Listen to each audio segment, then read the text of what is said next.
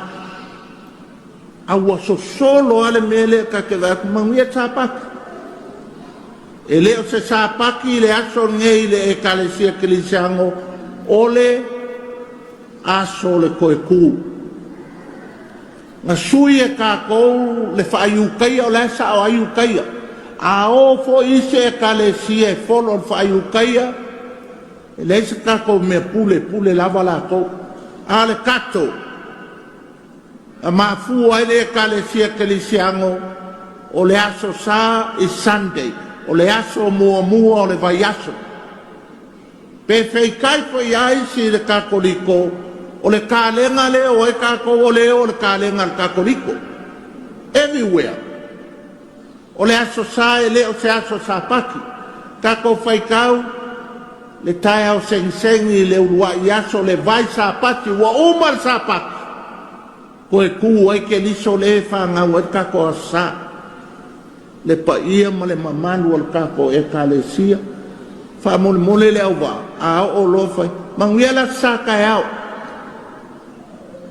Pa mole le la aso solo o mai alo ma whangau sa paki o kākou le e kalesia ke li siango nga whai mea le kākou kālenga le aso mōmua o le aso nga koe ku ai Yesu became the first day of the week sun le whaelengi mōmua kas ia ka koe ol kas kolpa i pila o Apa masuk amen ni. Ele ngu le au na le tua.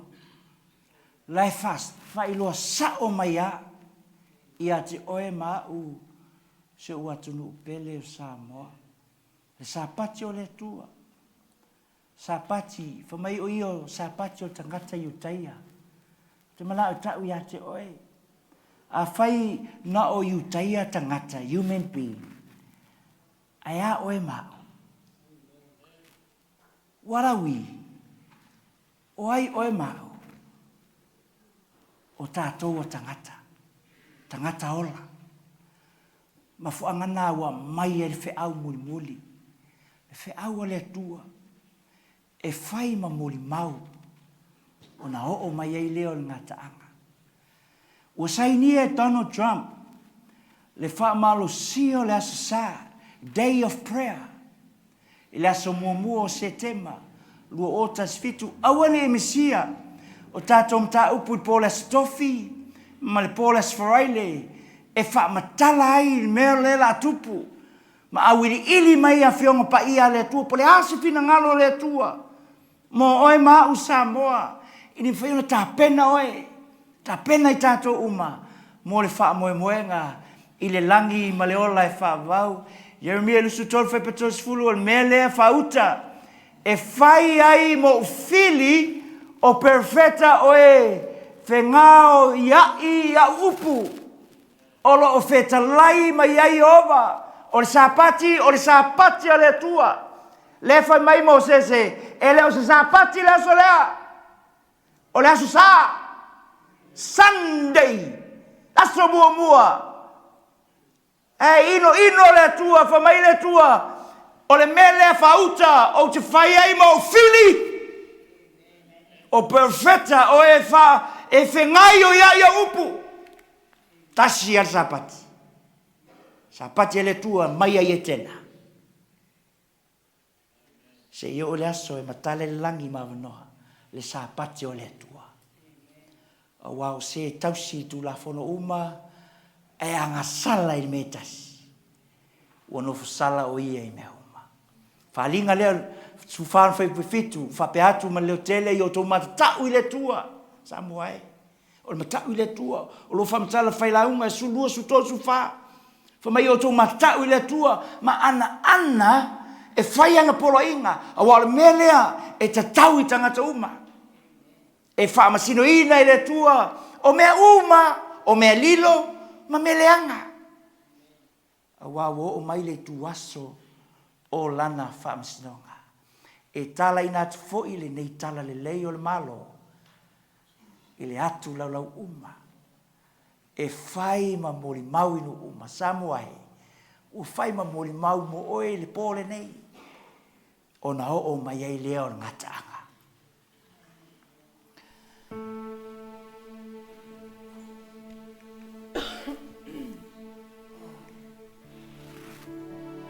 O le upu alofa. Le upu alofa le atua mo ana whanau tangata. Ina ia le whanua se tasi. E whaatutua ia te lea. Ai e maua uma. Le ola e whanua. Le ia se tasi na maliu mo e Samoa. Na o Yesu ke visu. Uai lona mamalu le langi e fio mai. Sa ili se whautanga mo oe ma. Se ua ia te ia le alo. Ua ia te ia le ala. Se leo ia te ia le alo. E leo ia te ia le ala. Pole nei, ua fionga pa ia le tua. Pelu e Fata mai o nei tu. E si teimi e te la mona i le tinga. Aso na pele o tātou loto. So i fua mai o tātou mātua o tā puai le asa. O le alofa o le atua. Whātuk tele ina le malamalama i ana fionga pa ia le atua o tātou malamalama. Le asa o le aso mo. Lua yasu Sunday Pole nei ua e malama mai Mai a le teimi Na mata mai ai tapo inga le sa Whasolo mai ai Lea ua hifu ai tangata Whamai le angelu mua Samoa Tō matatau le tua ma watu ia te ia viina wa wo mai le tuaso na whamsinonga. Ia o tō wifu. Worship. Ile na whaia le langi. E whanua ma le sami. A toa ma puno vai. Tuspa ia. E ngango le tua. E au ngā ia. E au ao. E awai, e whatonu ai tātou. Upumoni popoloa inga tangata. Fili ei oe la sonei. Peo na tui o sua ma whai atu le nuu. O tō fili la sonei. Po atua na nā. Nau auna i o tātou tamā. Awa unei malo a inga. Mātou te au na ia Iova. Oe tausi tu la fono, tu spa ia. Se le au whatasi mau, e au esi. Po o poloa inga tangata. Whiwhiri ei oe. Au e manino, ma e malama, e whina ngalo le tua. Ma Yesu lava ia. Tāpua i fua mai la tō e. Whai mang tā upu o poloa inga tangata. Yesu, whamai Yesu e le sao atu le malo langi. La tō umau e whai mai le li e. Na o le na te whaia le whina ngalo lo tanga. A whiawhi nei o lo tuitu i Yesu i lo whina ngalo. Tu Yesu i lo loto. Alau te talo i le nei a whiawhi ma ko uma. Whai ona stala lo whina ngalo. Tala le whai toa. Mana meo Yesu o lo tuitui mo oe. Po te tasi.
na o whaatani ai leo ke usiano uma.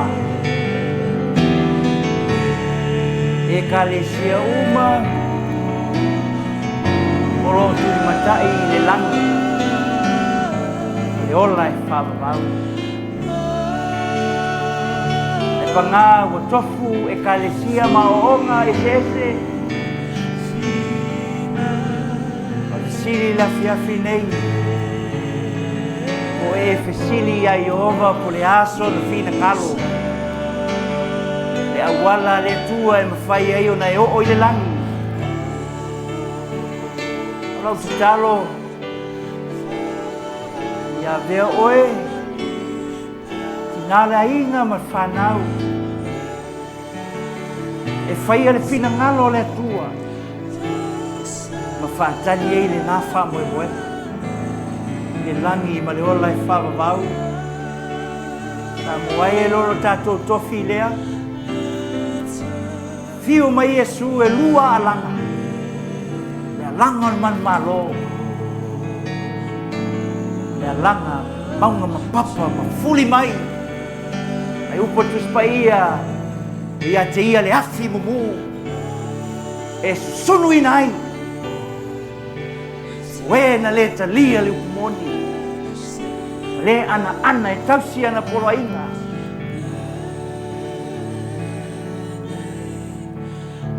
O le alanga lea. O le ai lea Samoan. Ia eva ai ai po te tasi. Teimi e te alu ai lo fale. Ma e mawhau ai lea ai. E ai nei loa Ioane le motu patamo.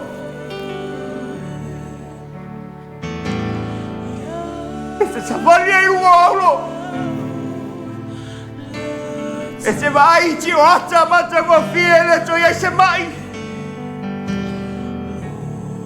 E le to iai se tinga. E li uo tatou tino au ma vale li tino Matagofie. Ua mai e le tua mo e mau. No fotupu ai. Mono o li faola. Lena ma liu I kale wawio. Mo o e mau le tangata ngasala. Po te itasi.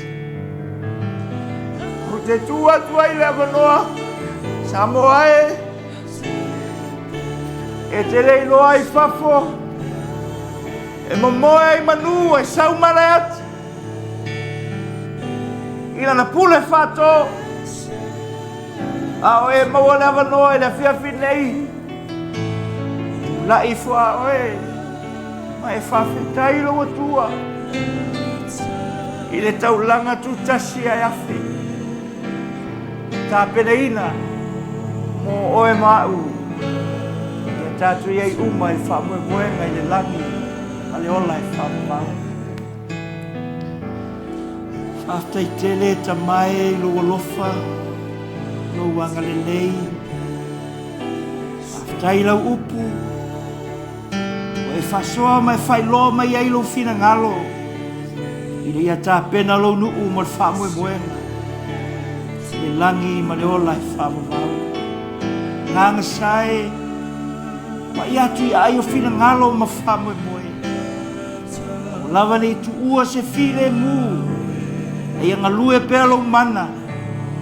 I whai ona lato manino ma malama I o awhionga. Mato iai whamoemoenga I langi ma le ola e whawha. Ia vi ia lo suafa. Ia tu mau pelo vi inga tamai. Ona o Iesu o le valaua tuai. Amen.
kai se tai se lau whai ngā ruenga, mo au lava ia sa moaelo wa tunuu, whaaftei tele lo tau su mai ma tala mai a au, whai o na maulunga ma mātango fieri tātou maaftanga.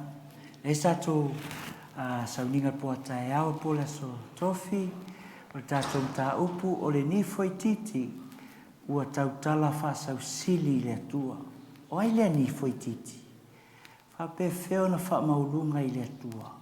Ma upu whaasau sili ua tau tala ai lea nifo i titi i le atua. Su mai po la stofi, ia tātou au ili e ala ia whionga pa ia le atua. E ie le fisili lea o te manao e tu watu si o atu nuu Samoa. E ie le whailonga. Ma le sili whapea. Su e mai se mau e tasi le tusipa ia. E tau mai ai ua suia le sapati aso fitu. Aso tonai. I le ulua i aso po le asa. Alu po nei sa ili. E ta ua vai 5 afe le maro. Pe ai maua. E nei su mai le la stofi ia ma whailua mai le mau. Ia ona watu leo le 5 afe ia te oe. Su e mai se mau e tasi o tusipa ia. Tau mai ai ua suia sapati aso fitu. Asto nai, ili ulua i aso, rasa. Toi upu wha manuia le tua, ono Yesu, amen.